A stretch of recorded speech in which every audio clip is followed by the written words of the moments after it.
रूस यूक्रेन युद्ध अभी खत्म नहीं हुआ है, लेकिन अब विश्व में एक और बड़े युद्ध की आहट सुनाई दे रही है। ईरान इजराइल पर बड़ी हमले की तैयारी कर रहा है। साथ ही ईरान ने अमेरिका को खुली चुनौती देते हुए कहा कि वह बीच में न आए। मीडिया रिपोर्ट्स के अनुसार ईरान ने वाशिंगटन को एक लिखित संदेश भेजा है। इस संदेश में ईरान ने चेतावनी दी है कि अमेरिका को बीच में नहीं आना चाहिए और नेतन्याहू के जाल में नहीं फंसना चाहिए। दरअसल हाल ही में सीरिया में ईरान के वाणिज्य दूतावास पर हमला हुआ था। ईरान ने इसका आरोप इजराइल पर लगाया है। इसी हमले के जवाब में ईरान इजराइल के खिलाफ कार्रवाई करने की तैयारी में जुटा हुआ है। नमस्कार, आप देख रहे हैं इन खबर, मैं सत्येंद्र शर्मा। दरअसल इजराइल द्वारा काफी दिनों से सीरिया में ईरान से जुड़े ठिकानों पर हमला किया जा रहा है, लेकिन ताजा हमला अपने आप में पहला है जिसमें ईरानी दूतावास को निशाना बनाया गया है। ईरानी दूतावास पर हमले में हिजबुल्लाह के लड़ाके भी मारे गए हैं। अब हिजबुल्लाह के नेता हसन नसरल्लाह ने शुक्रवार को कहा कि बेशक ईरान जवाब देगा, लेकिन उन्होंने कहा कि हिजबुल्लाह इसमें कोई दखल नहीं देगा। इजराइल हमास युद्ध के बीच ईरान द्वारा इजराइल पर हमले की तैयारी में संघर्ष के पश्चिम एशिया के बड़े इलाके में फैलने का डर भी पैदा हो गया है। वहीं अब ईरान ने अमेरिका को धमकी दी है कि जिसके बाद अमेरिका सेना हाई अलर्ट पर है। यह मामला सीरिया में ईरानी वाणिज्य दूतावास पर हुए हमले से जुड़ा हुआ है। दरअसल 1 अप्रैल को इजराइल ने सीरिया में ईरानी वाणिज्य दूतावास के पास एयर स्ट्राइक की थी। इसमें ईरान के 2 आर्मी कमांडर समेत 13 लोग मारे गए थे। इसके बाद ईरान ने इजराइल को बदला लेने की धमकी दी थी। इस मामले को लेकर ईरान ने अमेरिका को भी धमकी दी है कि वो ईरान और इजराइल के बीच में न आए।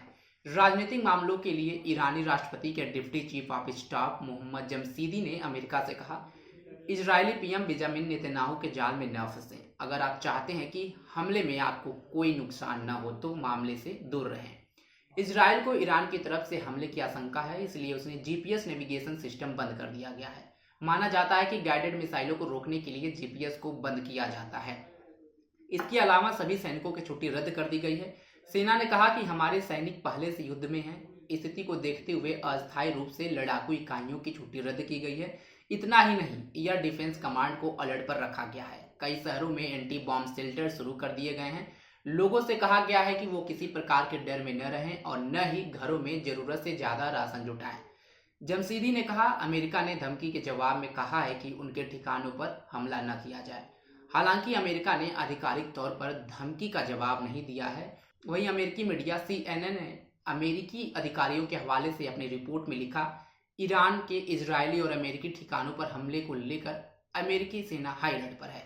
इजराइल ने सीरिया में एयर स्ट्राइक के जरिए ईरान को यह मैसेज देना चाहा कि अगर वो हमास और हिजबुल्लाह जैसे आतंकी संगठनों की मदद करा तो उसके ठिकानों को निशाना बनाया जाएगा। सीरिया में ईरान की एम्बेसी है और वहां उसके कई सैनिक भी मौजूद हैं जो वहां के राष्ट्रपति बशर अल असद के लिए विद्रोही गुटों से लड़ रहे हैं। 1 अप्रैल को इजराइल ने सीरिया की राजधानी दशमीन के करीब ऐसे ही ठिकानों को निशाना बनाया था। ईरान और इजराइल के बीच दुश्मनी जगजाहिर है, लेकिन ईरान कभी सीधे तौर पर इजराइल से टकराने की हिम्मत नहीं जुटा पाया। उसने हमेशा हमास और हिजबुल्लाह जैसे आतंकी संगठनों का सहारा लिया है। अब अगर ईरान सीधे तौर पर इजराइल को निशाना बनाता है तो सबसे बड़ा खतरा इस बात का है कि पूरे मिडिल ईस्ट में यह जंग फैल जाएगी और इसके नतीजे बहुत ही खतरनाक होंगे। हिजबुल्लाह के प्रमुख सैयद हसन नसरल्लाह ने कहा कि दशमीन में ईरान के वाणिज्य दूतावास पर इजराइल का हमला 7 अक्टूबर के बाद से हुए हमलों में सबसे बड़ा है। इससे जंग अहम मोड़ पर आ गई है। इस हमले के बाद ईरान इजराइल के खिलाफ जरूर हमला करेगा। वहीं आपको बता दें कि 2006 में ईरान समर्थित हिजबुल्लाह संगठन ने इजराइल पर हमला कर दिया था। इसके जवाब में इजरायली सेना एक ऑपरेशन चलाया था।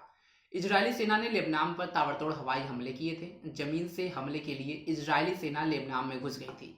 34 दिनों तक चले इस ऑपरेशन में इजरायली सेना ने हिजबुल्लाह के कैंप पर कम दूरी की मिसाइलों और तोपों से गोले बरसाए थे। इस ऑपरेशन के खत्म होने के बाद इजराइल ने दावा किया था कि उसने हिजबुल्लाह के नेटवर्क की पूरी तरह से तबाह कर दिया है। हिजबुल्लाह का शाब्दिक अर्थ ईश्वर का दल होता है। हिजबुल्लाह लेबनान के शिया मुसलमानों का आतंकवादी संगठन और राजनीतिक पार्टी भी है। यह संगठन ईरान के शिया मुसलमानों के सिद्धांतों पर चलता है। 1992 में ईरान के रिवॉल्यूशनरी गार्ड ने लेबनान में घुसे इजरायली लोगों को मारने के लिए हिजबुल की स्थापना की थी। हिजबुल्लाह ईरान और सीरिया से राजनीतिक, सैद्धांतिक और सैन्य समर्थन हासिल करता है, जिसके चलते इजराइल ईरान के इस संगठन से नफरत करता है। वहीं मीडिया रिपोर्ट्स में दावा किया जा रहा है कि ईरान के संभावित हमले को देखते हुए इजराइल भी हाई अलर्ट पर है और इजराइल में कई जगहों पर नेविगेशन सिस्टम बंद कर दिया गया है। इजराइल को आशंका है कि ईरान इजराइल पर हमले के लिए गाइडेड मिसाइल और ड्रोन का इस्तेमाल कर सकता है। ऐसे में नेविगेशन बंद होने से ईरान को परेशानी होगी। इजराइल में लोकेशन पर आधारित ऐप सर्विस भी बंद कर दी गई है। इजरायली सेना ने अपने सैनिकों की छुट्टियां तक रद्द कर दी गई हैं। उनकी तैनाती के आदेश दिए गए हैं। कई शहरों में एंटी बॉम्ब शेल्टर शुरू कर दिए गए हैं। अब वहीं देखना होगा कि अगर ईरान इजराइल पर हमला करता है तो इजराइल की इस पर क्या प्रतिक्रिया होगी, क्योंकि इजराइल तो उसकी बात चुप नहीं बैठेगा। इजराइल जवाब देने में माहिर वाला देश है। इस पर आप सबकी क्या राय है कमेंट बॉक्स में हमें जरूर बताएं। तब तक के लिए जुड़े रहे हमारे साथ और देखते रहें खबर। धन्यवाद।